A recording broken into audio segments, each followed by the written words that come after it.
we have state officials to enforce laws. We don't have private attorneys enforcing these types of laws. It'd be no different than you and I, Tom, being deputized to go write speeding tickets. That's not the way our system works. That's for the police. That's for the executive branch to do. And then the judges decide whether the executive branch, the police power, has been abused. Here, we've got this private constituent army, which has never been thought of under our Constitution. And there's no control. So we're right. It's just a matter of getting to a body that is willing to admit it.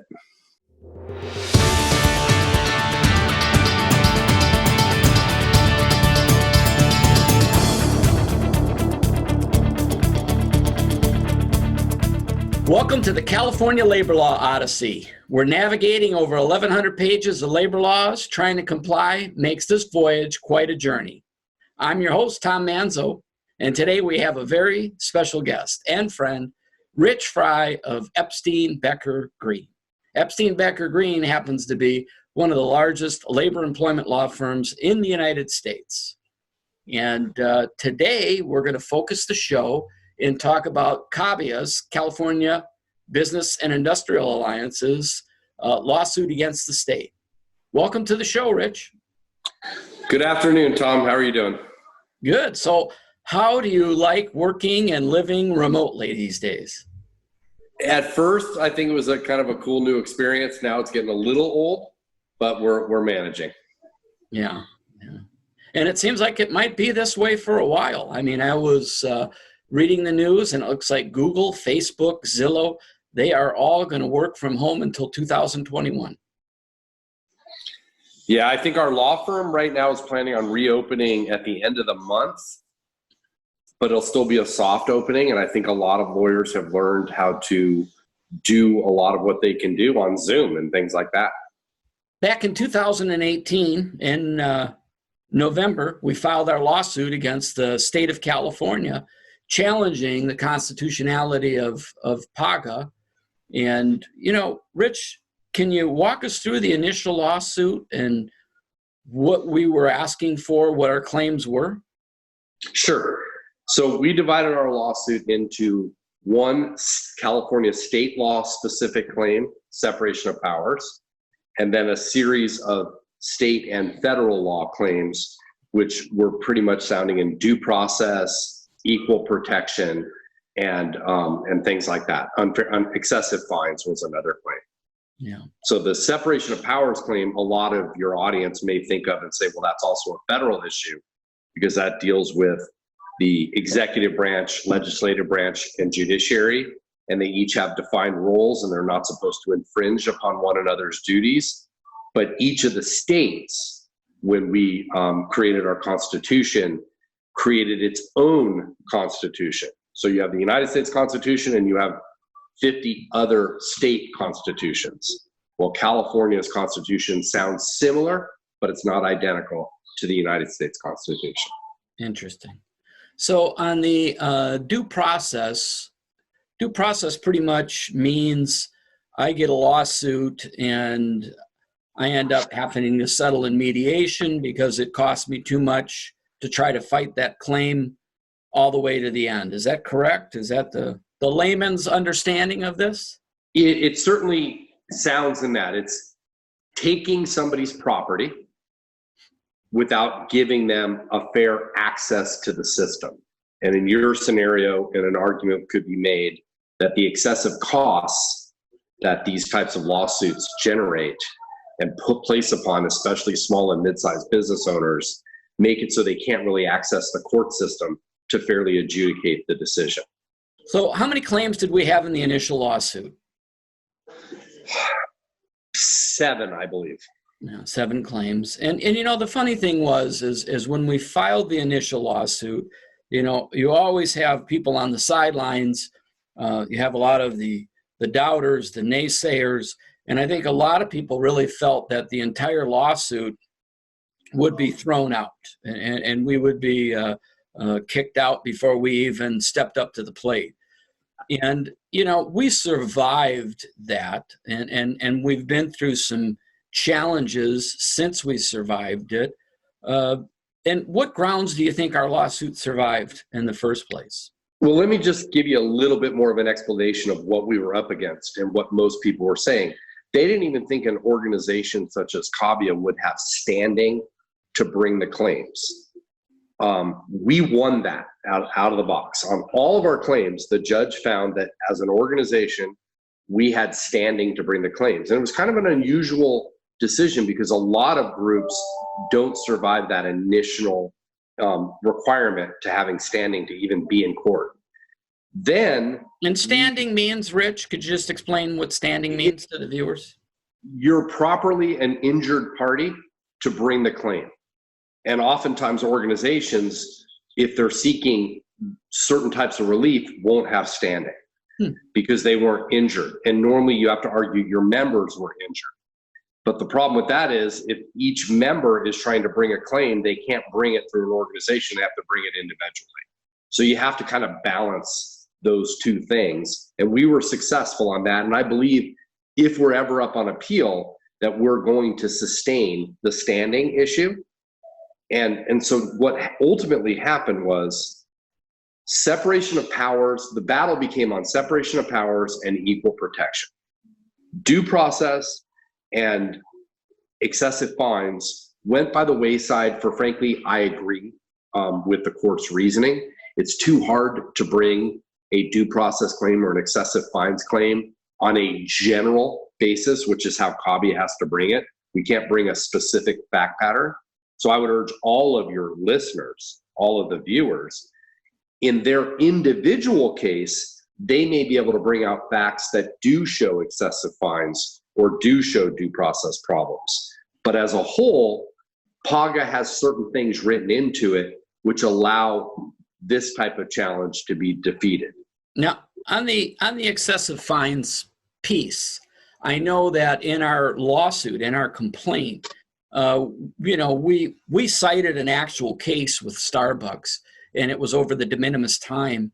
And I believe the amount over a period of 1 year was $22 that would be owed to the employee, but the amount of fines and civil penalties was $67,500.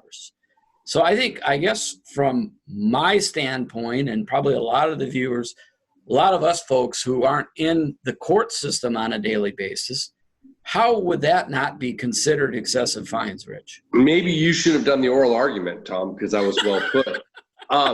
But the problem with the statute, and the legislature did a good job, I would say that they've gotten lawyers to write their dumb statutes now. So it makes it more and more difficult to attack. That fine that we quote isn't mandatory. It is a fine that the judge, according to, even in the Private Attorney General's Act statute, the judge is given discretion at the end of the case to reduce the fine to a more appropriate sanction. Our argument is, so what? Are you telling me that I have to act like that fine is always out there unless I spend hundreds of thousands, if not millions of dollars to go get it lowered? Why can't the system have a better definition of what an appropriate fine is? And the trial court didn't want to hear it because of the section of PAGA, which gives the trial judge ultimately discretion at the end of a case to lower the fine so that it's a more constitutional amount. I don't believe anybody would argue, even on the other side, even with this crazy state system we're dealing with today, that you can have a damage of $200, but a fine of $70,000 based on that damage. Nobody would argue that that's constitutional. That's why they have a provision in PAGA which allows the judge to reduce it. The problem for the average defendant is they can't afford to be in the case long enough to get to that part of the case. Unbelievable. I tell you, the attorneys know how to draw up those loopholes and make it difficult on us. I think the legislature, which is part of our problem here, the legislature is just simply drafting whatever. The lawyers are doing a good job of making them difficult to attack from the get-go. So I know as we're proceeding with our case, I believe right now we have equal protection claim is the claim that is currently standing. Is that correct? Yeah, when you say standing, they're all standing. The trial court has dismissed without leave to amend the other claims, but the trial court understands we would appeal. One of the good things about our system of justice and bad things is the trial court is bound by precedent, meaning higher court decisions. The trial court's not allowed to change the law. That's reserved for our Supreme Court when they change things. And people can think back to civil rights era. At some point, the US Supreme Court decided to change the way it viewed the concept of separate but equal, things like that. Here in California, we have a decision that was decided by our Supreme Court, our California Supreme Court, called Ascania. And in that decision, which most people believe only stands for the fact that you can't compel arbitration of a PAGA claim, there's a far worse decision in that decision. But why I call it worse is it was decided on no real consideration of proper law, legal arguments, no real consideration of proper facts. But the Supreme Court felt that it should just essentially issue an opinion that PAGA does not violate separation of powers based on this very scant briefing by the parties. And the sad thing is you have the lawyer for the plaintiff who claims that he got a huge victory here. He argued it wasn't even in front. The issue wasn't even before the Supreme Court. The Supreme Court nevertheless issued what I'll call an advisory opinion, which is prohibited. They're not supposed to do it, which is our problem. We had to explain to the trial court judge why he should ignore Ascania. And the trial court judge totally understood what we're doing, but he said, I'm still bound by what they said. So ultimately, when somebody says we have only one claim left, that separation of powers claim is going to go to the appellate court, and then hopefully we'll get them to grant a writ to hear it at the California Supreme Court so we can revisit the poor decision at the end of Ascania. So I wouldn't call that a dead claim. The equal protection claim, despite what everybody said, we have won on a motion to dismiss. And frankly, I think we have a good shot of prevailing on the summary judgment motion that the state has filed. Okay, so AB 1654 is what started the whole equal protection claim that we have. And this was a law that was passed in 2018, correct? End of 17, beginning of 2018. I think that's when it was going into effect. Right, and pretty much what that does is it's a carve out for. Actually, I apologize, Tom. I believe it's end of 18 into effect 2019. Okay, but it's a carve out for unionized employers only in the construction industry, correct? Correct. Okay. And what the carve out says basically is if you're an employer in the construction industry and you can negotiate with your union a similar dispute resolution process to PAGA, then we're going to prevent your employees, because that's really the crux of the law. We're going to tell your employees they don't have standing to bring a private attorney general act anymore.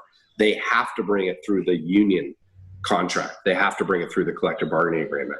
So it's an interesting law because it's anti-union employee. It's depriving them of a right to bring a state claim that they had before. So it's a very interesting thing for this legislature and this group of people who politically probably are to the left of certain bad people in the history of the world, for them to remove this right for their constituents and have them go through the collective bargaining agreement. So it's kind of weird as to what the motive was, but that's the effect of the law. Okay, so unions got this carve out while everybody else has got to deal with the Private Attorney General Act. And the opportunity for us to potentially overturn this law currently is strong. I don't know if I'd say strong. It's at least 50-50 though, because when there's a test, it's rational basis, and it's very difficult to challenge a statute on equal protection grounds that's an economic statute. So this isn't a statute that distinguishes between a white person and a black person or some other minority or even men versus women. So it's only entitled to rational basis test, which means All the legislator needed was a rational reason for doing what they did. Well, the problem here is the distinction of a collective bargaining agreement construction industry. Why is that unique enough to justify this carve out? And the state has done a very poor job of guessing, and we even had the opportunity to depose the individual who some might want to call me author. He's really the sponsor. Ultimately, the sponsor then, it's a wonderful system we have. The sponsor then finds a mouthpiece. In this case, it was somebody in the legislature to bring the bill forward. AB says it was an assembly bill. So they found somebody to bring the bill forward. And that individual testified that he didn't care about differences between construction and other industries. He didn't even think that he needed to understand why only that, if let's just say this statute applied just to unions, to union organizations, why the construction industry as opposed to any other industry? So, and they had no research, no basis to show that there was any worse impact in the construction industry for PAGA than any other industry. So unlike historically other carve-outs like this, where you just carve out a little subsection for a benefit, they can't really put forward any actual facts that would show that this was a legitimate decision. Wow, that's amazing. So I think a couple of real key points are, a lot of people would say, well, Tom, what's going on with your lawsuit? You know, where are we at with it today? And where do you think this lawsuit is going to be 6 months from now, a year from now? Are we going to end up in the Supreme Court? Where do we see this thing going? And, you know, initially when we got involved with the lawsuit, you know, I think we threw as much at the wall as we could to get some things to stick. We knew if it would stick, it would give us some opportunities to keep this lawsuit moving forward. So I guess, Rich, if you could tell us where we're at today, where you think we might be 6 months from now. Okay, just one quick step back. One of the reasons to bring the claims we brought at the beginning was so that we could tell the broad story of the impact of PAGA. Without the due process claim and without the excessive fines claim, the complaint really wouldn't get into some of the problems with PAGA and the plaintiff's bar and how they use PAGA. While we've been found to probably not have an ability to win on that in this case, it was still important to the story. So when we filed this complaint, if anybody's read the first complaint or the amended complaint, you'll see the story of PAGA back from the origins all the way up till about 2018. You'll see what the governor's office has done.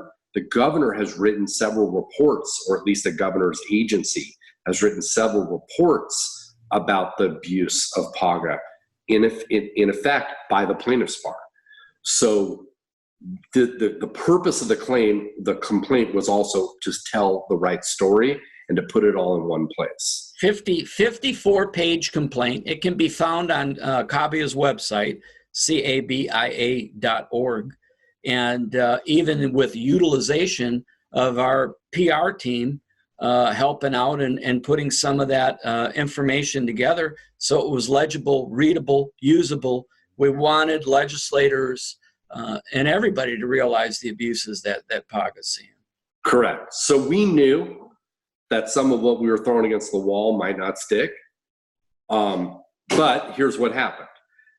I truly believe the right argument is being made for separation of powers, and I'm very convinced that the right argument is being made for equal protection.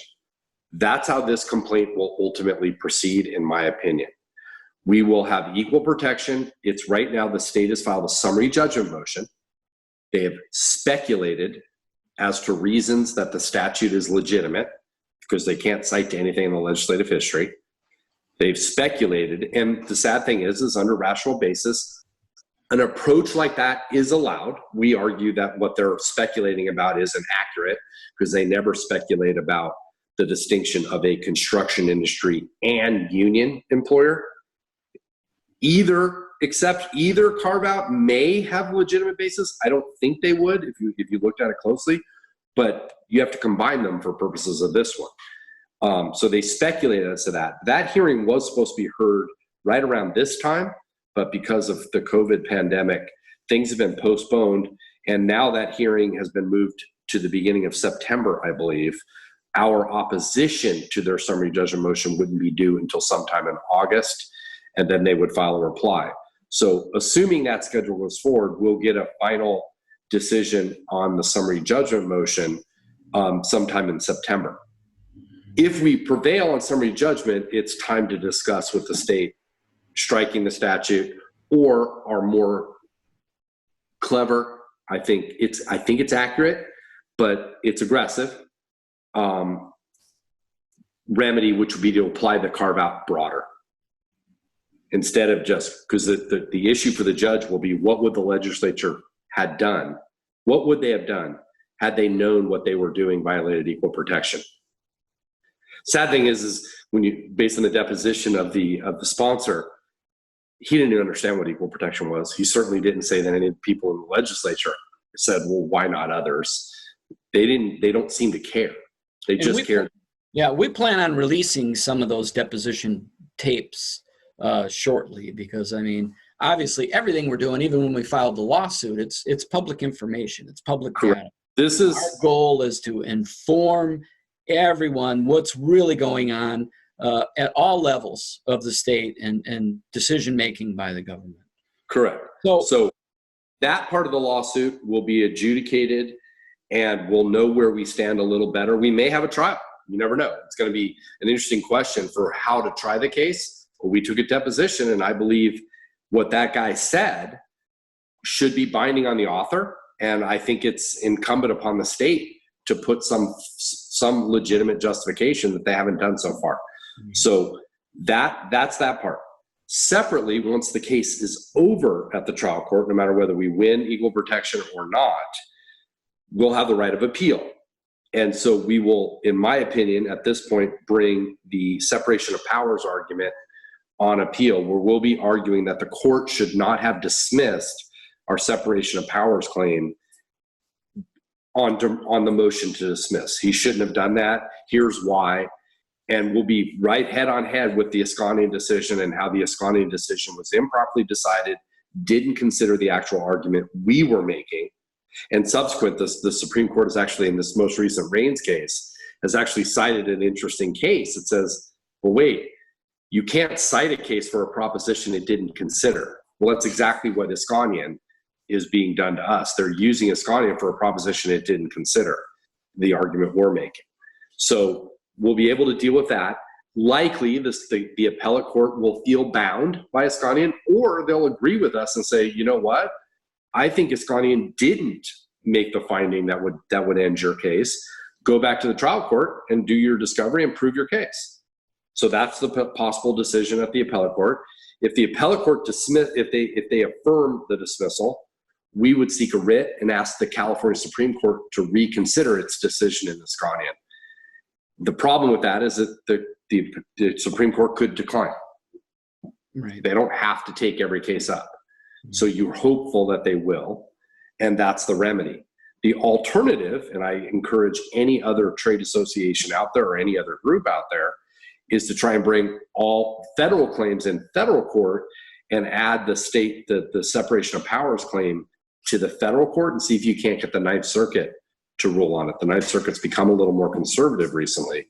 That would be another angle. The problem with that argument is, though, the Ninth Circuit, if it's doing its job, is supposed to do what it believes the California Supreme Court would do on the issue. And Ascanian just sits out there as a beacon of light or a beacon of darkness for us because it made a finding that doesn't help us. On the Raines decision, just a really quick description. What is Raines' decision, and how does that affect separation of powers and make our case stronger for separation of powers? So a couple things. Raines, and it's R-E-I-N-S for any of your viewers, not the way, so a little different than maybe it sounds. Raines is a overall bad decision for employers because basically it finds that it's very difficult to settle with a PAGA plaintiff and believe that you've now taken away the PAGA claim from that individual. And so people should read it. If you're severing employees, if you think you're settling cases, you need to take reins into consideration if you're worried about PAGA. But the court itself re-emphasized a couple of things that are interesting. One is that this is truly a claim on behalf of the state. It's not some quasi claim on behalf of an individual like previous cases that said, and also on behalf of the state for purposes of like Ascanian when you want to avoid arbitration. They always try to present it however they wanted it. Well, Raines made it very clear. This is clearly a state action, which is why it's devastating, in my opinion, for separation of power. Flash forward, and if anybody's paying attention, the California's state attorney general just brought a claim against Uber and Lyft for allegedly violating a new statute, AB5. It's on the independent contractor issue. Well, that's what the state attorney general is supposed to do. They're the ones that are supposed to bring claims and bring continuity to the state laws. The notion that the legislature would hand off to private litigants, and in this case, private plaintiffs' lawyers, if you see the way it goes down, there's no fourth branch of our government called the plaintiffs' bar. So even if you could hand it off to citizens, which you can't because that would also violate it, you certainly can't create a separate group of monetarily incentivized lawyers to go out and bring claims for the simple reason that you're incentivizing them to prove things. The state, on the other hand, they're not economically incentivized. So when a lawyer for the state brings a claim against a company, that lawyer is not getting a higher bonus if they're successful. They're not making money. They're bringing money into the coffers of the state. The plaintiff's lawyer is bringing in money for himself or herself. I say himself a lot because most of the plaintiff PAGA lawyers I deal with are men. So I'll occasionally say it that way, but they're privately incentivized to bring in money for themselves. And that is a huge issue. For the difference between dealing with a true state action and the pseudo private attorney general type statutes. Yeah. So, our organization, California Business and Industrial Alliance, I mean, we have been trying legislatively. We're still talking to legislators. I mean, I was in Sacramento, I don't know how many times from January to March, and meeting with senators and assembly people, trade organizations, even sitting down and talking with labor. And I think, the legislative process is a long path. The ballot initiative is an expensive one. And it always seems to me that when it comes to PAGA and PAGA reform, somehow it gets moved down the food chain every year. And the way that I look at and view the lawsuit is, at least we're in the ring. At least we're in the fight. We still don't have, it's not like we have something where we're going to say, hey, this is a slam dunk. We're going to win. We've known this has been a long shot from day one. It still continues to be a long shot. One thing I will share with you, Rich, is I know you're a baseball fan. And, I'm originally from the Detroit area, born and raised in Detroit. I was a huge Tiger fan. And there was a baseball player there, Ron LaFleur was his name. And, there's a story about him. It's called 1 in a Million. And I'll tell you something, very inspirational. There's somebody that worked his way out of some very difficult situations and became a success, a professional athlete. And the way that I look at everything is our lawsuit, we could be that 1 in a million. We're in the ring. We're fighting right now. And yeah, there's a lot of different avenues, a lot of different directions the lawsuit can go. We knew the odds going into this were slim, and the odds still are slim. But our goal is to be that 1 in a million, and you don't know unless you try. And yes, this is an expensive undertaking, but it's much less than a ballot initiative. I mean, look at the ambulance company. They spent $22 million to get a carve out for ambulance drivers on meal and rest breaks, $22 million just for one little carve out. We're trying to go after the entire law, and it's difficult. It's a tough road, and legislatively, it's going to be a tough road. We have a chance, and we have to continue with our effort. And if you have questions, anyone has questions, they can call Rich Frey at any time. They can call me. We've always been an open book when it comes to our lawsuit efforts, and we've been very blessed and fortunate to be working with Epstein Becker Green, because they've worked with us when it comes to the financing, when it comes to the billing. And, currently we could use all the help we can get so we can maintain this current fight and battle. Rich, is there any last thoughts or ideas that you had? Well, the only thing I would add, and I've said it to the various trade associations we've met, the lawsuit has a purpose in trying to get a judicial declaration that PAGA isn't the right thing to do and blah, blah, blah. But it also is a way to get the story out there. So if somebody were to try an initiative, if somebody were to try a legislative fix, the lawsuit is a great resource for the story that underlines PAGA, because there was a lot of work that went into compiling those statistics, and we've learned more since the lawsuit. So we could be helpful to any group as something to add value using what we've learned from the lawsuit. If they wanted to try the legislative fix, if they wanted to try the initiative, which people have to really be careful about that, because initiatives need to be single purpose. I don't know that you could do an initiative that gets rid of PAGA. It'd be a difficult thing to do. So that's why I don't understand why people spend so much money on some of these initiatives, especially since the state AG can give you a title that makes it almost impossible to win. So there's lots of reasons. And as you point out, there's that chance, which I think it's a little more than 1 in a million here, because we're right. We are right on the separation of powers. There's no doubt in my mind that this handoff of power with no control by the executive branch violates the Constitution. There's no doubt. Mr. Becerra, in his most recent lawsuit for Uber, said he's bringing it because he's the state's law enforcement officer. It's exactly, he almost wrote his complaint based on what our briefs say.